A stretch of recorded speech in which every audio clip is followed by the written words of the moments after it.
Belki çok aldatmışam can diyen cananları. Sonda görmezden gelip ettiğim nöksanları. Var ümidim affedersen sen beni. Bilmez idim dert verer derdimin dermanları. Gün gelir peşman olar nefsinin kurbanları. Dünya tehdinden salar şahları sultanları. İtibarsız dünyaya itibar etme günahtır. İntihar etme günahtır.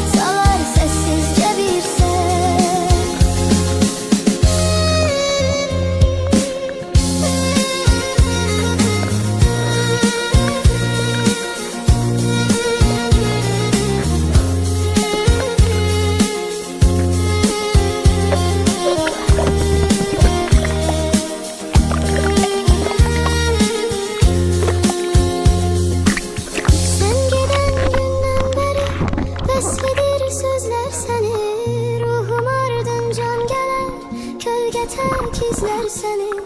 Aşığın tenha kalar, her gece gözler seni. Hasretinle mahvedersen sen beni.